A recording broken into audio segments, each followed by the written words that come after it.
مرتبہ حضرت شیخ عبد القادر جیلانی المعروف حضرت غوث اعظم رحمۃ اللہ علیہ دریا کی طرف تشریف لے گئے۔ وہاں ایک 90 سال کی بڑھیا کو دیکھا جو زاروں قطار رو رہی تھی۔ ایک مرید نے آپ کی بارگاہ میں عرض کیا، مرشد، اس ضعیفہ کا اکلوتا خبرو بیٹا تھا، بیچاری نے اس کی شادی رچائی۔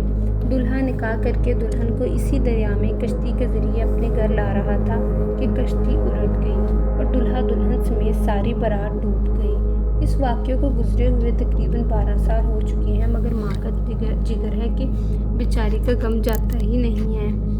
یہ روزانہ یہاں دریا پر آتی ہے اور بارات کو نہ پا کر رو کر چلی جاتی ہے۔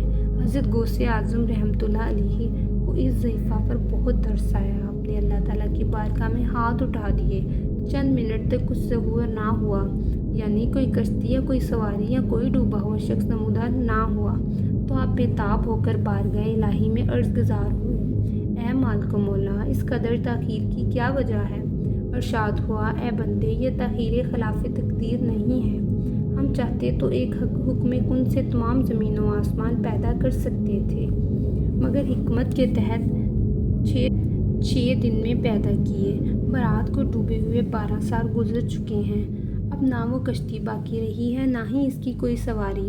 انسانوں کا گوشت وغیرہ بھی دریائی جانور کھا چکے ہیں۔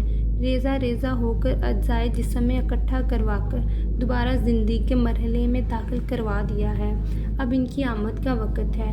ابھی ایک کلام اختتام تک نہ پہنچا تھا کہ وہ کشتی اپنے تمام تر ساز و سامان کے ساتھ بیمار دلہا دلہن نمودار ہو گئی اور چند ہی لمحوں میں کنارے پر آ لگی۔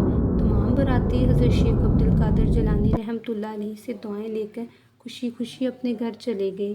اس کرامت کو سن کر بے شمار کفار نے آ کر حضرت غوث اعظم رحمۃ اللہ علیہ کے دست مبارک پر اسلام قبول کر لیا۔ حضرت شیخ عبد القادر جیلانی رحمۃ اللہ کی یہ کرامت اس قدر تواتر کے ساتھ بیان کی گئی کہ صدیاں گزر جانے کے بعد برصغیر پاک و ہند کے گوشے گوشے میں اس کی گونج سنائی دیتی ہے۔ اللہ تعالیٰ کی بارگاہ میں ہماری یہ دعا ہے کہ اللہ تعالیٰ غوث پاک کے درجات کو بلند فرمائے اور ہمیں اولیاء کرام کا ادب و احترام کرنے کی توفیق عطا فرمائے اور ان کے نقش قدم پر چلنے کی بھی توفیق عطا فرمائے۔ آمین یا رب العالمین۔